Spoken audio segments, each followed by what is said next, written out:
The first men were the original human inhabitants of Westeros, arriving approximately 12,000 years before the events of the main series. These ancient people crossed a land bridge from Essos, called the Arm of Dawn, bringing with them bronze weapons and a warrior culture centered around honor and strength. The first men initially waged war against the children of the forest, cutting down weirwood trees and disrupting the land, but eventually made peace through the Pact on the Isle of Faces. This historic agreement established boundaries and mutual respect between the two races. The first men adopted worship of the old gods and the ways of the weirwoods, practices that would endure for millennia in the north. Their descendants include prominent northern houses like the Starks, who still follow the old ways and maintain godswoods in their castles. The first men's legacy is evident in their ancient runes, massive stone fortifications, and the enduring customs of northern culture that value simplicity, directness, and keeping one's word above all else. The Andals were invaders from Essos who arrived in Westeros roughly 6,000 years before the main story, bringing with them iron weapons, the faith of the Seven, and a culture of chivalry and knighthood. Driven by religious fervor and superior military technology, the Andals conquered most of Westeros, establishing kingdoms and destroying many of the weirwood trees sacred to the first men. Their invasion transformed the continent, replacing the old gods with the Seven in most regions, and introducing the feudal system of lords and knights. The Andals brought with them a tradition of anointed knights, tournaments, and courtly love that became central to Westerosi culture south of the Neck. Only the north, protected by the swamps of the Neck and the military strength of the first men, successfully resisted Andal conquest, which is why northern culture remains distinct. Most of the great houses south of the Neck, including the Lannisters, Arryns, and the extinct Gardeners, trace their lineage to Andal conquerors. The Andal invasion fundamentally shaped Westeros, creating the cultural and religious divide between north and south that persists throughout the series. The Rhoynar were a sophisticated civilization from the River Rhoyne in Essos, known for their mastery of water magic and advanced engineering. Led by the warrior queen Nymeria approximately 1,000 years before the main story, 10,000 ships of Rhoynar refugees fled the destruction of their homeland by Valyrian dragonlords and arrived in Dorne. Nymeria's forces allied with House Martell through her marriage to Lord Mors Martell, and together they conquered the rest of Dorne, uniting it under Martell rule. The Rhoynar brought with them customs that set Dorne apart from the rest of Westeros, including equal primogeniture where the eldest child inherits regardless of gender, a more relaxed attitude towards sexuality, and a warrior culture that values both men and women equally. Their influence transformed Dorne into a unique kingdom with distinct architecture, customs, and laws. The Rhoynar legacy is visible in Dornish water gardens, their spicy cuisine, and their fierce independence.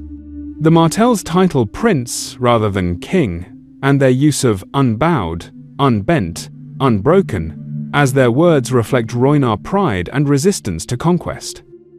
The Valyrians were the dominant civilization of Essos for thousands of years, ruling from the Valyrian freehold with the power of dragons and mastery of magic. Characterized by their distinctive pale hair, purple eyes, and otherworldly beauty, the Valyrians were dragon lords who conquered vast territories and created wonders that modern people cannot replicate. Their mastery of dragonfire allowed them to forge Valyrian steel, a metal that holds an impossibly sharp edge and never rusts, making it priceless in the present day. The Valyrians practiced blood magic and were said to have interbred with dragons themselves, giving them an innate connection to the beasts. House Targaryen was a minor Valyrian noble family that escaped the doom of Valyria, a cataclysmic event that destroyed the freehold approximately 400 years before the main story. The Targaryens brought 3 dragons to Dragonstone and eventually conquered Westeros, though their Valyrian features and practice of incestuous marriage to preserve their bloodline set them apart. The Valyrian legacy includes not just the Targaryens but also the free cities of Essos, ruins of impossible architecture, and knowledge of magic largely lost to the modern world. The children of the forest were the original inhabitants of Westeros, predating humanity by thousands of years. These small, dark-eyed beings lived in harmony with nature and possessed powerful magic tied to the old gods and the weirwood trees. Standing no taller than children but ancient beyond measure, they used obsidian weapons, wore garments of leaves and bark, and communicated with animals. The children were greensight practitioners who could walk into animals and see through the eyes of weirwoods, creating a vast network of knowledge preserved in the trees themselves. When the first men invaded Westeros, the children used their magic to shatter the Arm of Dawn, attempting to stop the invasion by breaking the land bridge. After centuries of war, they made peace through the pact, granting the first men dominion over open lands while keeping the forests for themselves. The children created the White Walkers by driving dragonglass into a captured human's heart, intending them as weapons against the first men. But this act of desperation backfired catastrophically. By the time of the main story, the children have nearly vanished from the world, with only small remnants surviving in the far north beyond the wall, though their magic and legacy remain woven into the land itself. The giants were massive humanoid beings standing between 10 and 12 feet tall, covered in thick hair, and possessing tremendous physical strength. These simple creatures lived in the far north, dwelling in caves and leading a nomadic existence centered around hunting and gathering. Despite their fearsome appearance and size, giants were generally peaceful and less threatened, living in small family groups and avoiding contact with humans. Giants spoke the old tongue and had their own primitive culture, though they lacked the sophistication of human societies. They used crude weapons like massive clubs and wore skins and furs to protect themselves from the harsh northern climate. The free folk beyond the wall maintained an uneasy coexistence with giants, sometimes trading with them and respecting their territories. During the wildling march south, giants like Wun joined the migration, demonstrating that despite their primitive nature, they could form bonds with humans. By the time of the main story, giants are nearly extinct, with only a handful remaining beyond the wall. Their eventual extinction represents the fading of magic and ancient wonders from the world, a recurring theme as the older, magical races give way to the Age of Men. The White Walkers, also called the Others, are supernatural beings from beyond the wall, creatures of ice and death, with an alien intelligence that humans struggle to comprehend. Created by the children of the forest thousands of years ago as weapons against the first men, the White Walkers possess the ability to raise and control the dead, creating an army of whites that serve their will. These beings are described as tall and gaunt with pale flesh, burning blue eyes, and an aura of supernatural cold that freezes everything around them. White Walkers wield weapons and armor made of ice that can shatter normal steel on contact, making them nearly impossible to combat with conventional weapons.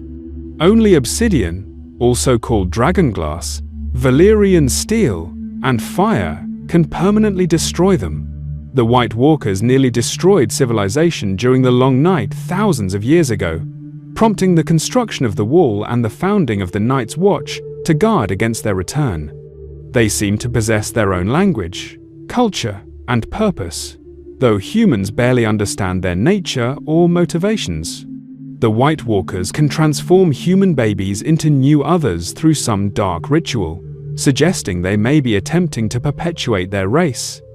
Their return after thousands of years signals a threat that transcends the political conflicts of Westeros, representing an existential danger to all living things. The Ibbenese are a distinct race of humans from the island of Ib, in the far north of Essos, known for their massive builds, incredible strength, and cultural isolation. These people are short and broad, with thick bodies covered in coarse, dark hair, giving them an almost bear-like appearance. The Ibbenese have heavy brows, square, flat faces, and arms that seem overly long for their bodies, reflecting an adaptation to their cold homeland. They are renowned as exceptional whalers and sailors, venturing into the most dangerous northern seas in their distinctive fat-hulled ships. The Ibbenese speak their own language and maintain their own unique culture, worshipping the god of the waters and practicing customs that seem strange to other peoples.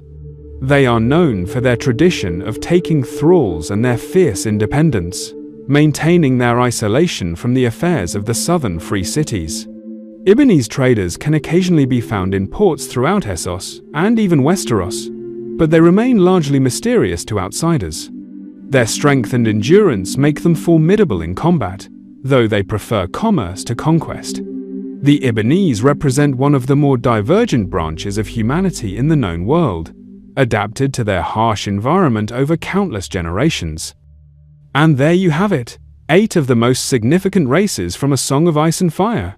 From the ancient children of the forest to the mysterious White Walkers, from the conquering Andals to the isolated Ibbenese, these diverse peoples have shaped the history and conflicts of both Westeros and Essos.